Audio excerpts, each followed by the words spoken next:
പാലക്കാട് നിന്ന് മൈസൂർ വരയ്ക്ക് പോകാനുള്ള തുരങ്കം, മുതലകളുള്ള കിടങ്ങ്, ടിപ്പു സുൽത്താൻ്റെ വെള്ളക്കുതിര ഇത്രയും ദൂരം ചാടിക്കടന്നിട്ടുണ്ട്.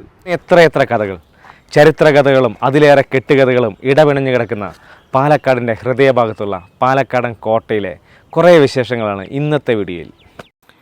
രാവിലെ 6:30 ഞങ്ങൾ കോട്ടയിലെത്തി. കോട്ടയിലെത്താൻ 2 കാരണമുണ്ട് കേട്ടോ. ഒന്ന്, റണ്ണിങ് ചെയ്യാനാണ്. കോട്ടയ്ക്ക് ചുറ്റും നന്നായിട്ടൊന്ന് ഓടാം, അതുപോലെ തന്നെ നല്ലൊരു വീഡിയോ എടുക്കാം. കോട്ടയുടെ ഉള്ളിൽ പോകണമെങ്കിൽ രാവിലെ 5 to വൈകിട്ട് 8 മണി വരെയാണ്.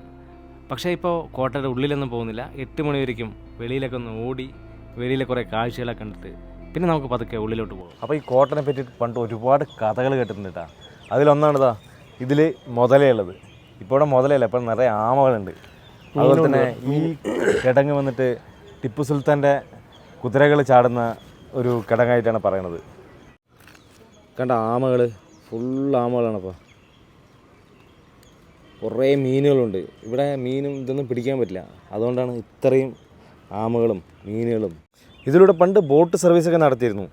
ഇപ്പോൾ അതൊന്നുമില്ല. ശരിക്കും ഇവിടെ ബോട്ട് സർവീസൊക്കെ നടത്തിക്കഴിഞ്ഞാൽ നല്ല അടിപൊളി വിജയമായിരിക്കും. കാരണം ഇവിടെ വൈകുന്നേരങ്ങളിലൊക്കെ ഒരുപാട് പേര് വരും. കേട്ടില്ലേ, നടക്കാനൊക്കെ എത്ര പേരാണ് വരണമെന്ന്. എന്തായാലും നമുക്ക് മുമ്പിലോട്ട് നടക്കാം. ആദ്യമൊന്നും ഇവിടെ വരാൻ ടിക്കറ്റ് ഇല്ലായിരുന്നു, പക്ഷേ ഇപ്പോൾ ടിക്കറ്റ് ഉണ്ട്. ഒരാൾക്ക് 25 രൂപയാണ്. ഒരു ചെറിയൊരു ഗേറ്റ് കാണാം. ഈ ഗേറ്റിലൂടെ വേണം കോട്ടൻ്റെ ഉള്ളിലേക്ക് പോകാൻ. എന്തായാലും പണ്ടൊക്കെ കെട്ടിയ കല്ലൊക്കെ എന്താ സ്ട്രോങ്. ഇതാ സൂര്യദേവൻ ഡ്യൂട്ടിക്ക് വരാറായിട്ടുണ്ട്. ഇതാ ഈ വാതിൽ കണ്ട, എത്ര വലിയ വാതിലാണ്. ഇത് കോട്ടൻ്റെ ഉള്ളിൽ തന്നെയുള്ള ഒരു ഹനുമാൻ കോവിലാണ്. ഈ ഭാഗത്ത് കോട്ടയിലോട്ട് വരുമ്പോൾ തന്നെ ഇവിടെ നല്ല നെയ്യിൻ്റെ മണം ഉണ്ടാവും. അതുപോലെ തന്നെ രാവിലെ നല്ല ഭക്തിസാന്ദ്രമായ പാട്ടുകളും ഒരു പ്രത്യേക ആംബിയൻസാണ്.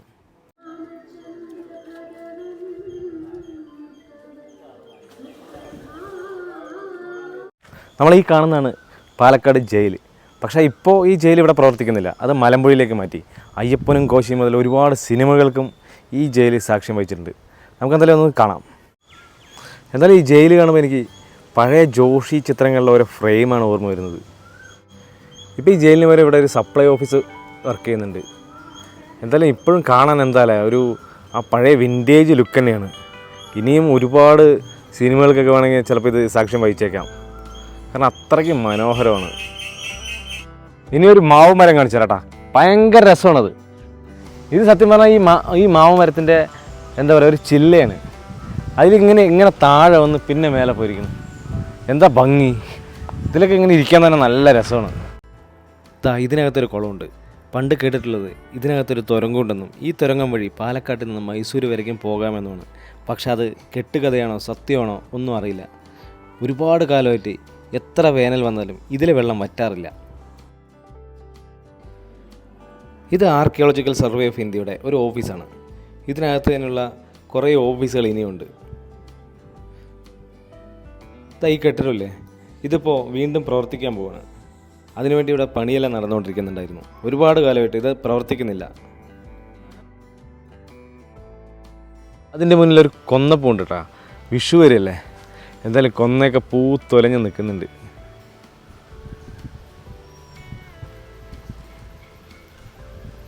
ഇനി കുറച്ച് കോട്ടയുടെ മേലേക്ക് ഒന്ന് കാണാം. ആ പാലക്കാടിൻ്റെ വ്യൂ ഒക്കെ മേലെ നിന്ന് കഴിഞ്ഞാൽ നന്നായിട്ട് കാണാം.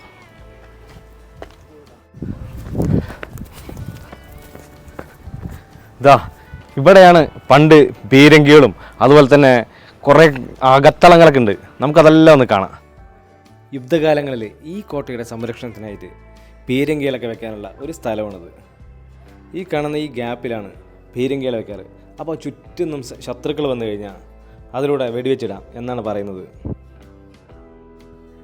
ഇവിടെ നിന്ന് നോക്കുമ്പോൾ ഈ കോട്ടയുടെ ചുറ്റുമുള്ള വ്യൂ വളരെ മനോഹരമായി നിന്ന് കാണാം.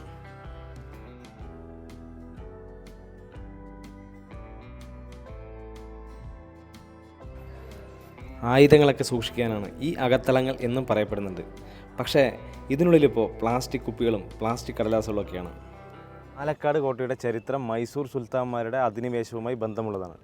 1776 പാലക്കാട് പിടിച്ചടക്കിയതിന് ശേഷം ഹൈദരാലിയാണ് ഇവിടെ നിന്നിരുന്ന കോട്ട പുതുക്കി പണിതത്. പക്ഷെ നമ്മളെല്ലാം ഫസ്റ്റ് വിചാരിക്കുന്നത് ടിപ്പു സുൽത്താനാണ്. ഇപ്പോൾ ഇത് ആദ്യമായിട്ടാണ് ഉള്ള അറിവാണ്. അങ്ങനെ നമ്മുടെ കോട്ടയുടെ വിശേഷങ്ങളാണ് ഇന്ന് കണ്ടത്. എന്തായാലും വീഡിയോ ഇഷ്ടപ്പെട്ട് കഴിഞ്ഞാൽ ലൈക്ക് ചെയ്യുക. അടുത്ത വീഡിയോ ആയിട്ട് കാണുന്നവരിക്കും ഗുഡ് ബൈ.